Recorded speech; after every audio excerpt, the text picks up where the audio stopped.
Gente, isso aqui é eu vim dar aqui uma ajudinha ao meu amigo aqui, que é apicultor, ao cara que manja tudo sobre abelha. Então, ó, isso aqui foi um chamado de abelha, ó, que ele recebeu, o Braga, né? Aqui no Parque Vera Cruz. Parque Vera Isso aí. Cruz, aqui em Inclusive o Braga, Itaipuaçu. ele é também, além de apicultor, ele é biólogo, tá?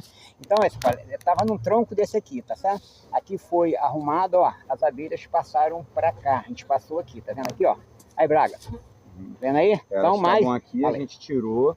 Eu tive um mal súbito e um colega chamado Ronaldo, ele veio me ajudar.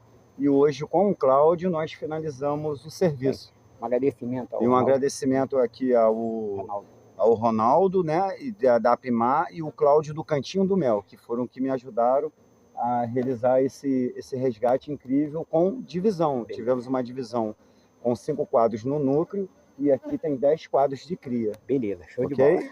Olha aqui, ó.